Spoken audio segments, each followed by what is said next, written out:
Russia and Syria have been under fire for its recent offensive in the Syrian city of Aleppo. Western leaders and the media have been condemning their actions and accusing them of killing scores of civilians. Russia's actions have also been slammed as barbarism.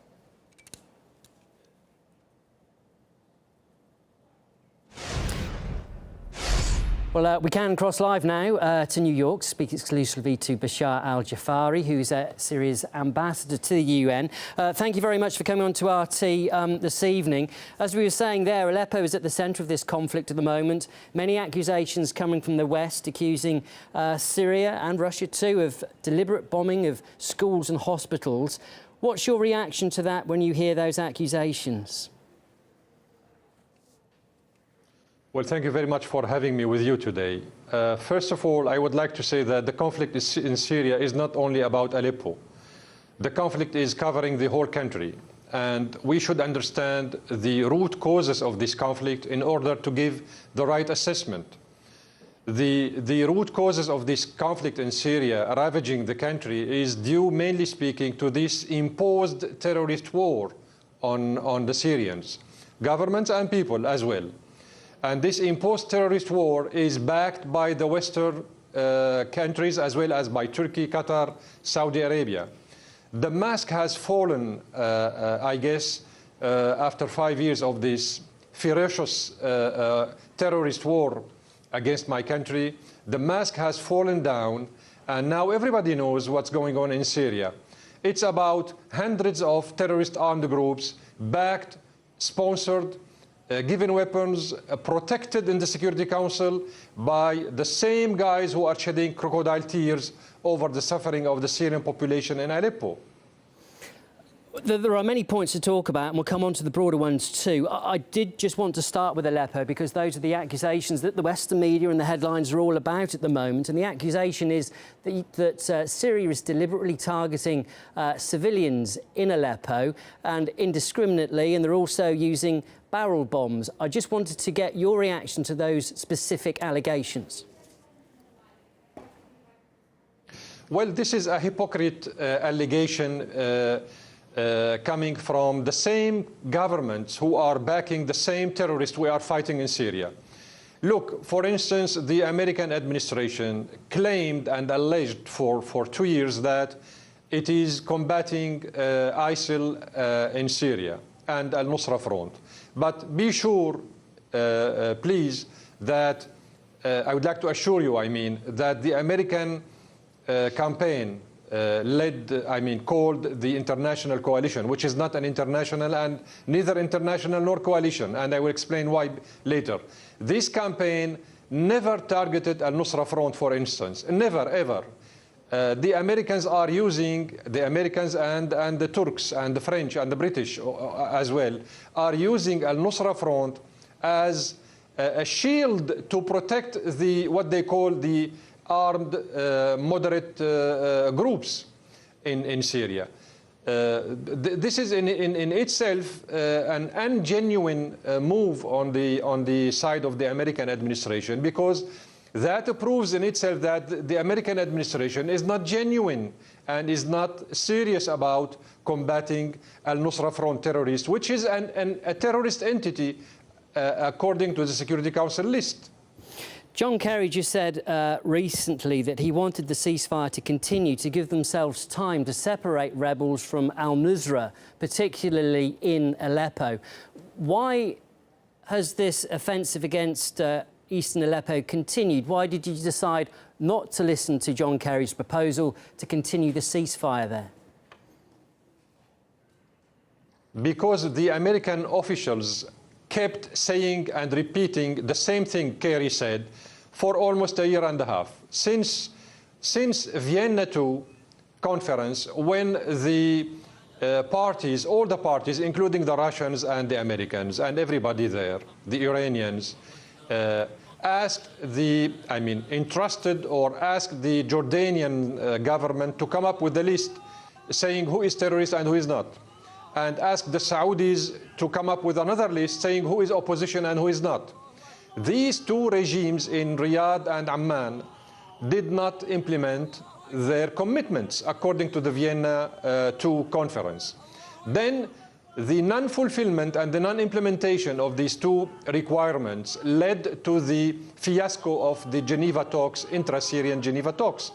I am an eyewitness because I'm the head of the Syrian Arab Republic delegation to these intra-Syrian talks. So Kerry and the others, other American officials kept saying and repeating the same thing, that, you know what, we cannot separate these guys from each other right now unless the Russians and the Syrian army stop fighting the Al-Nusra Front and ISIL, then we can maybe separate the other so-called moderate groups, unquote, from them. This is a hypocrite stand, which shows that, as I said at the beginning, Washington and its allies are using the terrorists of Al-Nusra Front and ISIL as a shield to protect the so-called moderate armed opposition groups operating in Syria, of course, backed by the same governments they claim they are fighting them. OK, I just want to run a quick soundbite that came from the US ambassador to the UN, Samantha Power. This is what she said about the recent offensive in Aleppo.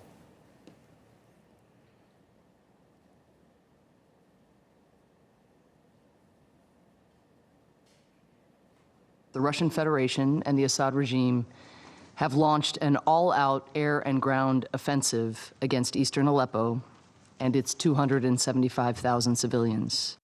Instead of pursuing peace, Russia and Assad make war. Instead of helping get life-saving aid to civilians, Russia and Assad are bombing the humanitarian convoys, hospitals, and first responders who are trying desperately to keep people alive. Russia, of course, has long had the power to stop this suffering. We know that there can be no peace in Syria if Russia is determined to keep fighting this war. She talked there about the suffering of civilians in Aleppo. What is the future for them if this offensive continues? How difficult is it to get humanitarian aid to them? How difficult is it to get civilians out of Aleppo? Well, first of all, I'm afraid the American ambassador to the United Nations is misleading the public opinion by accusing the Syrian government and the Russian governments of targeting civilians. While we all know that in Aleppo, let me say it this way: in Aleppo, there were 4 million people living in Aleppo before the crisis erupted 3 years ago in Aleppo, in the city of Aleppo. 2 million of the population left to the coastal area, meaning Latakia, Tartus, Banias, and all these beautiful cities on the coastal area of Syria. The 2 other millions remained in Aleppo. 1.75 million decided to live in the areas under the government control because they feel safer. 275,000 civilians, unfortunately, are taken hostages by the terrorists of Al-Nusra Front and Jaish al-Fatah and all these terrorist groups changing their labels around the clock, working for the Turkish intelligence, the Saudi intelligence, and the Qatari intelligence, and the American intelligence. So these 275,000 innocent people, civilians, are taken hostages by these terrorist groups and preventing them, and using them, of course, as a human shield, and preventing them from getting out of the eastern part of Aleppo through the 4 humanitarian corridors opened by both the Russians and the Syrian army. So what the American ambassador is saying is a mere allegations and accusations devoid of all accuracy and credibility, because the Americans themselves conducted according to them, a war against ISIL in Syria a year and a half ago almost. Instead of shrinking the spread of ISIS in the area, the American attack or the American campaign led to the spread of ISIS and ISIL all over the world. So that means in itself that the 67 countries, as the Americans say, who constitute the so-called international alliances, failed to destroy ISIL in Syria, while in 1 year the Russians and the Syrian army dismantled the main important bases, military bases of ISIL on the Syrian soil. Mr. So Jafari, there is a kind of hypocrisy on the ground and taken by the, from the American spectrum of the events. We'll come on to that in a second and look back at what's been achieved since Russia intervened a year ago. But just with respect to Aleppo, it's just the last point I want to make, really. Here's what the UN Under-Secretary General said about humanitarian access to eastern Aleppo. Let's just listen to what they're saying about it. There has been virtually no humanitarian access through cross-border or cross-line actors since early July. It should be noted that this is as a result of constraints by both the Syrian authorities and non-state armed groups. Furthermore, despite the assertion of there being corridors available, civilians wishing to travel in and out of eastern Aleppo are unable to do so in any significant numbers. OK, the reason I wanted to play that, just in your opinion, while we have you on here in RT, is there any way you can see of getting humanitarian aid to innocent civilians in Aleppo, and is there any means of getting them out? First of all, this population in the eastern part of Aleppo are Syrians, and they are dear to our heart. They are our own people, and nobody else would care about them more than the Syrian government itself. This is number one. Number two, the Syrian government is assuming 75% of the humanitarian assistance provided to the Syrians all over the country. Number three, Mr. O'Brien, who is the Under-Secretary General for Humanitarian Affairs, is part of the problem. He is not part of the solution. He is also a big liar when he briefs the members of the Security Council about what's going on in Syria. Because, number one, he is British and he is following his country's agenda against my government. Number two, he knows for sure that these terrorists are taking the civilians hostages in the eastern part of Aleppo based on the reports of the UN staffers working in Aleppo. Let me give you two examples why I am saying that O'Brien is part of the problem. Number one, the former representative of the UNHCR in Syria went to inspect the most important and the most important hospital of ophthalmology in the Middle East, which is located in Aleppo. He went there to see if they are lacking something. This hospital is situated in an area under the control of the terrorists. He went inside and he didn't find out any doctor, any nurses, any medical equipment. He just saw bearded people with weapons occupying this hospital and transforming it into their own headquarters. But this report, Mr. O'Brien is aware of it, but he did not inform the members of the Security Council about it. Mr. Al-Jafari, although there is a report coming from I just wanted to let me give you the other example. I'm sorry, I just wanted to ask, though, just to get it clear, what can be done to help civilians in Aleppo at the moment? What would the Syrian government like seen to be done? Is there anything that you can propose? We need to stop the hypocrite approach of the UN OCHA staffers here in the headquarters in New York. These people do something totally different from what they receive as reports from their own staffers on the ground in Syria. So they are falsifying the reports emanating from the ground, from over there. We need to stop this hypocrite approach from some high-level officials of the United Nations. We need to help the Syrian government with genuine humanitarian assistance, not business. We don't need humanitarian business. This is not a bazaar. For the suffering of the Syrian people is not a bazaar for these hypocrite people dealing with this issue this hypocrite way. We need to combat the terrorists, genuinely speaking, in Syria by cooperating with the Syrian government, by consulting with the Syrian government, not by calling the Syrian government the Syrian regime, as the American ambassador keeps saying in the Security Council. It is shameful to see an ambassador of a permanent member talking about a sovereign nation, a leader the way the American ambassador does, or the British ambassador does, or the French ambassador does.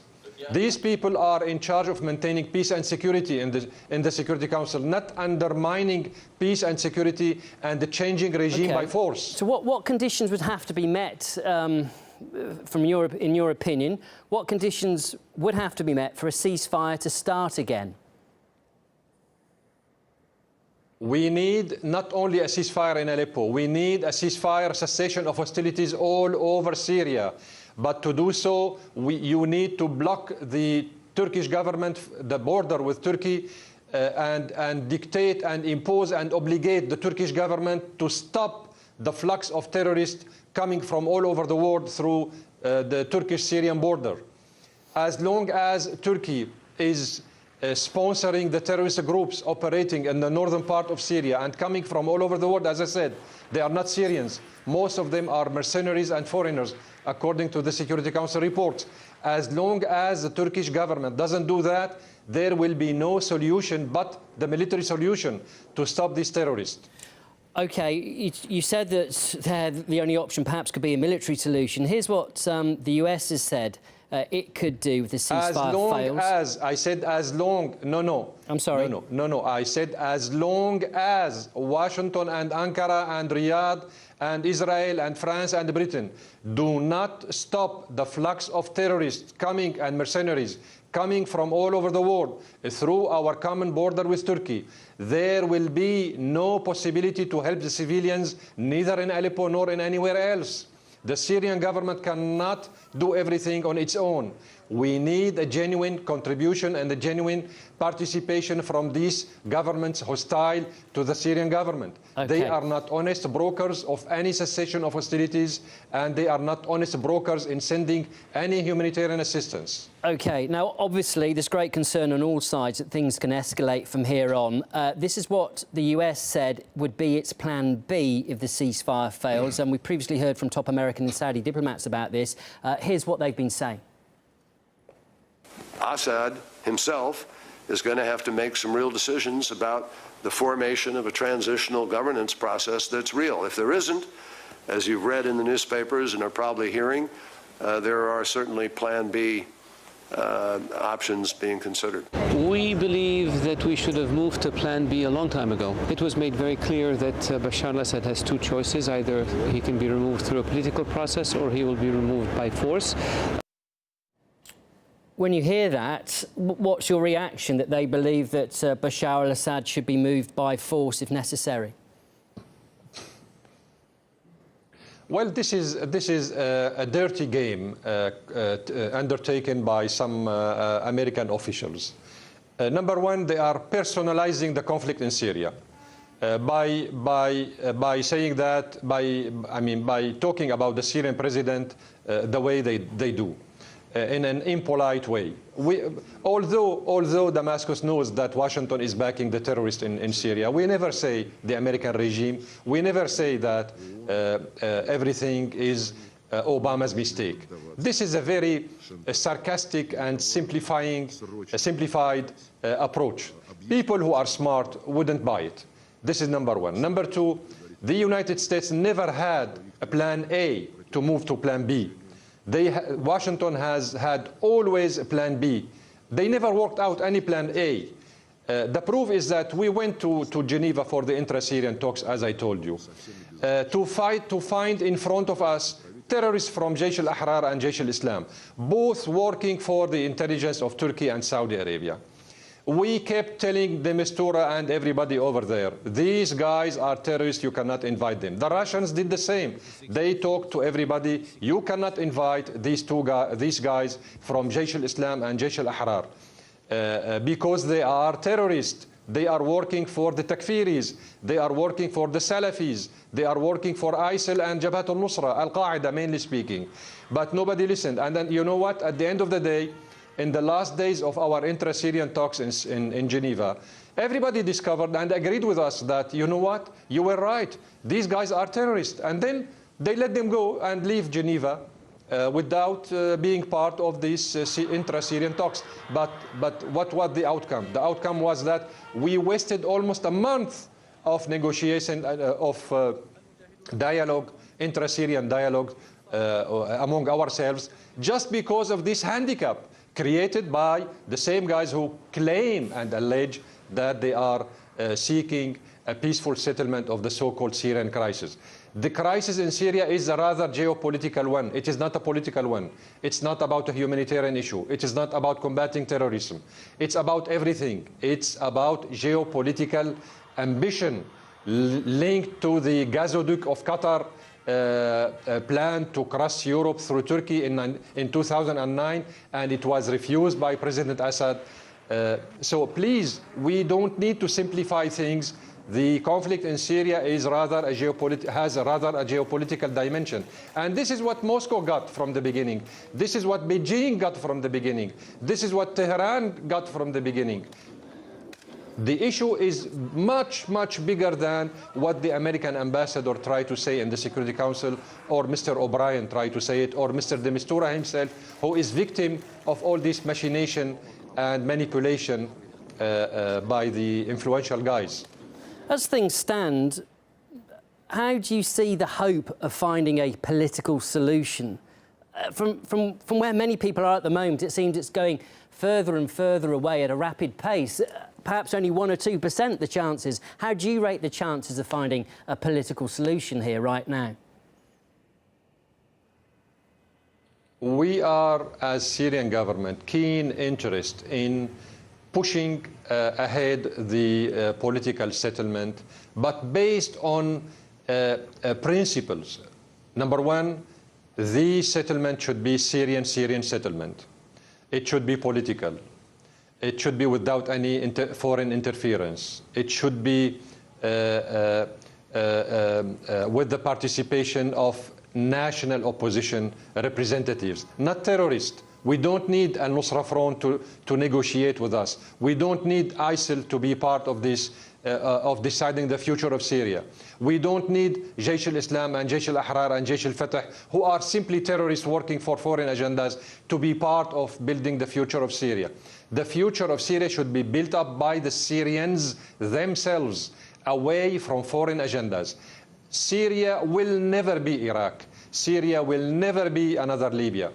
This should be understood by everybody, by all those people and governments and regimes who are supporting the terrorist groups in Syria.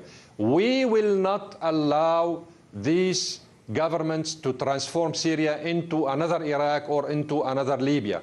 We are fed up with this foreign intervention into our domestic affairs, and we will not tolerate any foreign interference into our domestic affairs.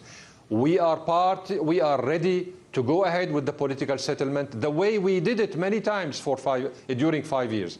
We went to Geneva, we went to Moscow, we went to everywhere to find out a political settlement. But based on the principles I have just enumerated, we need, and this is according to Geneva I communique, by the way, and this is according to all the 16 Security Council resolutions adopted on the Syrian crisis, by the way. So I am not departing from the vacuum. I am departing from legal basis acknowledged as so by 16 Security Council resolutions, as well as by the Vienna II Declaration and Geneva I communique. So people should understand that this hypocrisy cannot go ahead for too long. Enough is enough. We need a genuine so-called international coalition to combat the terrorists with the Syrian government, not on behalf of the Syrian government, not to replace the Syrian government, not to ignore the Syrian government, not to bomb bridges, not to bomb a Syrian military position in Deir ez-Zor, not to bomb a school for deaf children in Raqqa, not to bomb the city of Manbij in Aleppo and kill 200 civilians by the French aviation, military fighter jets. Not to kill thousands of Syrians by the Turkish bombardment of the border.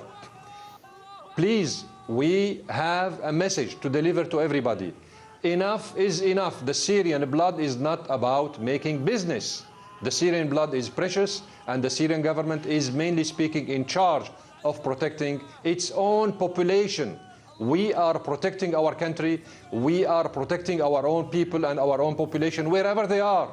And we have the full right to free Aleppo from the terrorists, to free Homs from the terrorists, to free Damascus from the terrorists. Okay. It's our main constitutional I understand your rights. points. And one thing you said there that I wanted to talk about further is the fact that you hope for a political solution to this and allow Syrians themselves to choose who should lead the country. How much support does Bashar al-Assad have from the Syrian people? He has a lot of support. If the majority of the Syrians wouldn't be with the Syrian president, he wouldn't be able to continue. I mean, we have too many proofs in all over the world as examples, but we have proofs in Syria itself. You know what? Many reports, many surveys were done by the CIA as well as by the Qataris and the Saudis, confidential surveys. And they woke up at the end of the day by saying, you know what, we were wrong. 70% of the Syrian people support President Assad. Another report said 80%. It's a CIA report done in 2013, in the worst moment of the Syrian crisis history. So, after all, it's about a legal president, a legitimate president, legally elected by his own people. Let the Syrians decide who should rule over them. But that should be done without foreign interference. We will not change our president because Washington doesn't like him, or because Paris doesn't like him, or because the Turks don't like him, or the Saudis or the Qataris. Should I change the American president because I don't like him?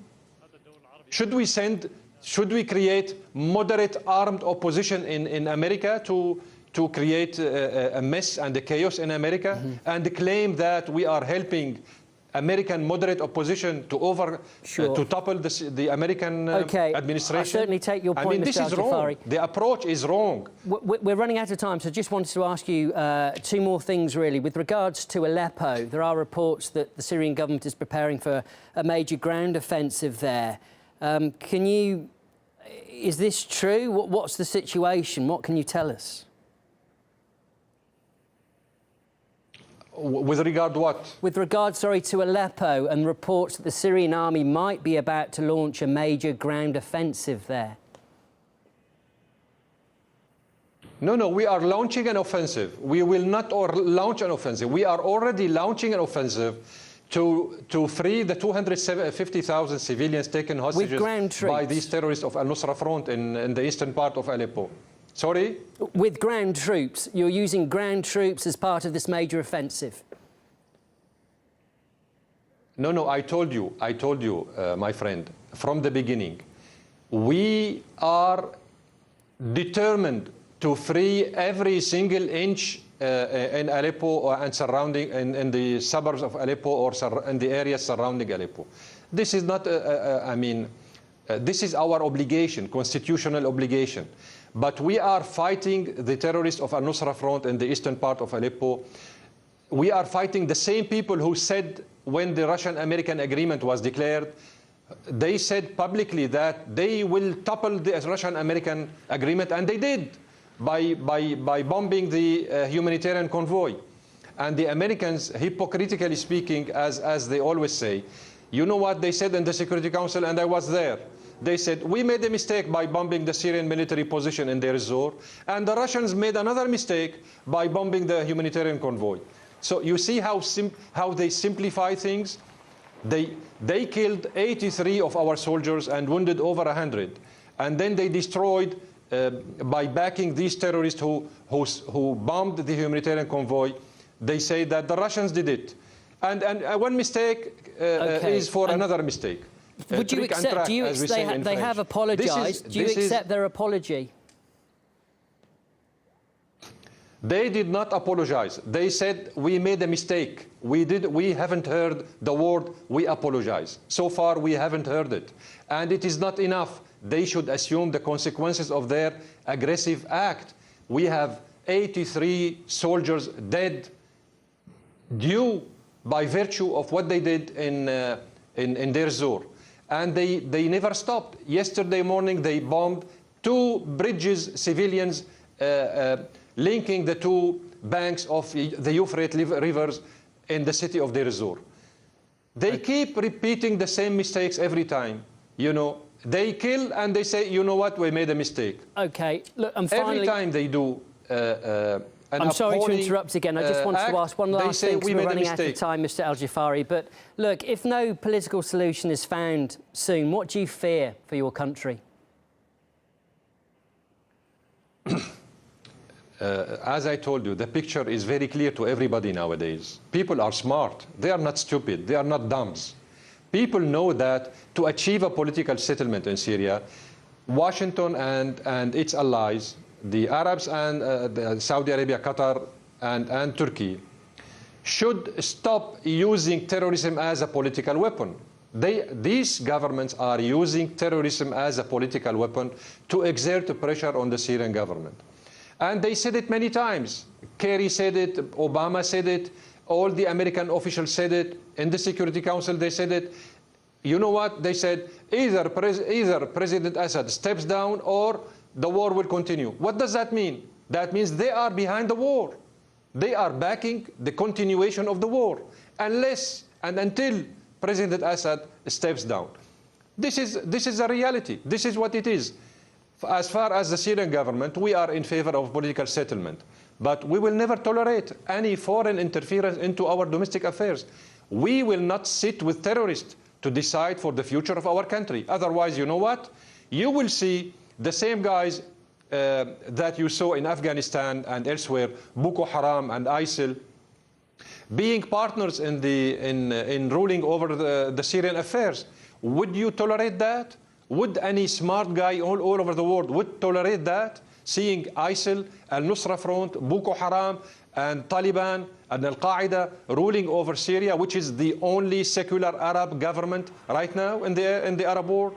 I mean, please, we need to ask ourselves these genuine questions. It is not about a president and a government killing their own people. This is wrong. This is hypocrite. This is a big lie. A government responsible, such as the Syrian government, wouldn't kill its own people. What would be the benefit for us to kill our own population? Give me an answer. Mr. Al-Jafari, we have to leave it there. Thank you so much for coming on to RT. Really appreciated you talking to us at length this evening. That was Bashar Al-Jafari, who is Syria's ambassador to the UN. Thank you.